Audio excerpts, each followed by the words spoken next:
So, Manchester United, Ipswich, Tractor Boys Town, 1. Ruben Amorim in phase 0.5, 1. And mixed emotions it is. It is mixed emotions, I can't lie. But I think today, the positive, I'm going to start with the positive. I'm going to talk about the positives. Mixed in with the negatives, they are. You've all seen today who's going to survive in that Amorim team. You've seen today who's going to work well. You've seen today who's fundamentally a good player, and you've seen today, and most importantly, Amorim's seen live in the flesh who needs to be dropped and who won't make it here. And that's the only positive I can say. Them attackers, them midfielders, couldn't control an iPad. Amad Diallo at right wing back. We'll get on to the manager. Amad Diallo at right wing back should never have happened. I do understand the starting 11. Martinez drops out last minute. Luke Shaw's on the bench because he's just come back for however many injuries since the Euros. Mainu's been out for about over a month. So I understand it. Then the Euros not in training. So I understand why he tried to do that. He said, I can't put Garnacho at wing back because Garnacho can't cross a fucking road. Never mind a ball.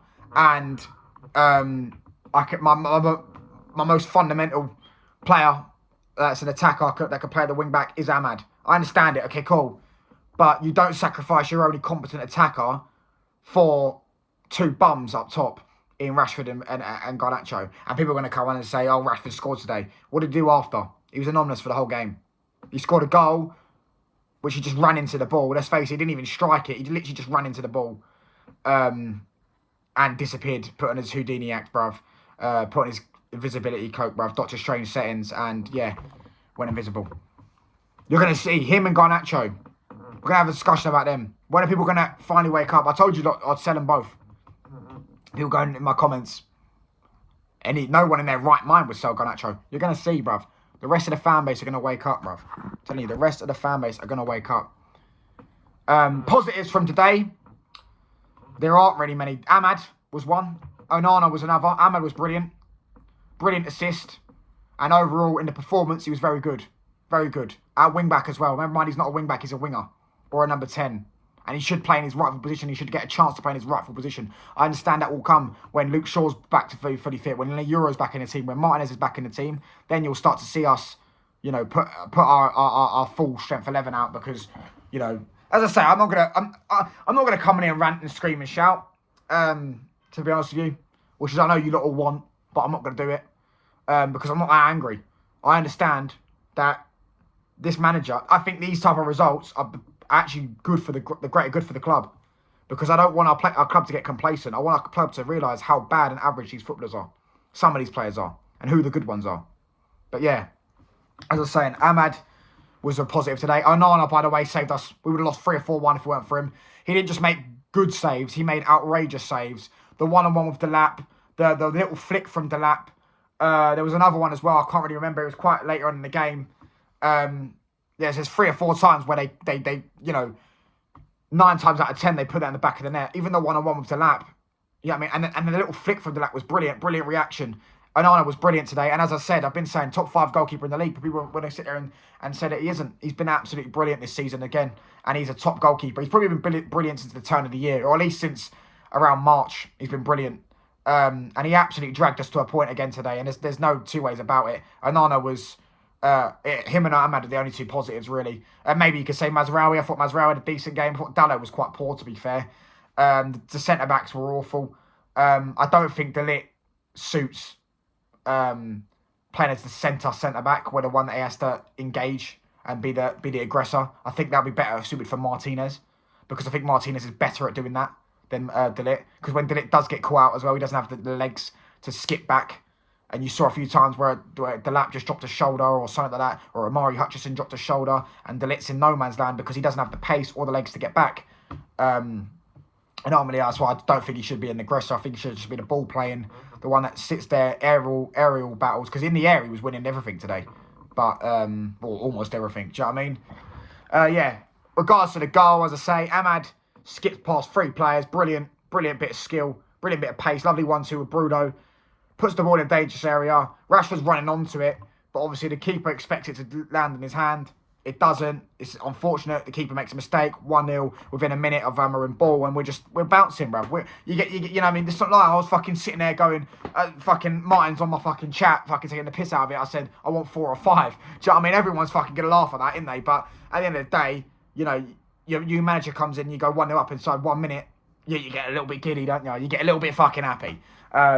But reality came back to us because after about 20-minute mark, they were all over us. And I was saying that whole time, by the way, on the watch long and that, Amari Hutchinson is a baller. And Jordan was trying to argue with me during the chat.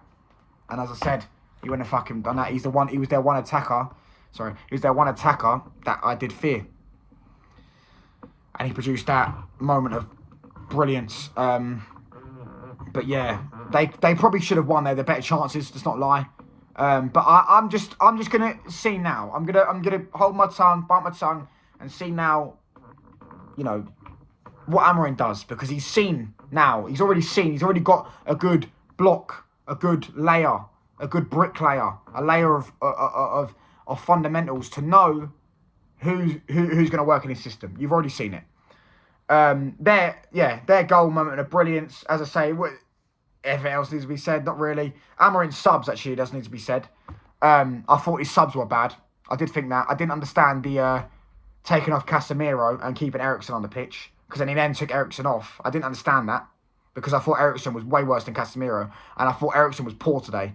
And I'm usually quite a fan of Eriksen, but in this type of game, or at least in midfield 2, I don't know if he can work, because you clearly saw he had no control of the ball, because he doesn't drop a shoulder, and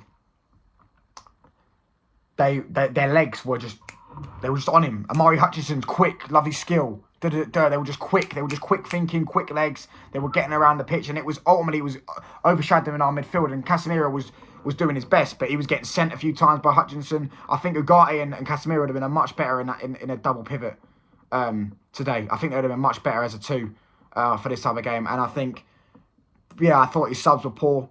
I thought taking off Casemiro. I thought keeping Garnacho on for that long after that disaster class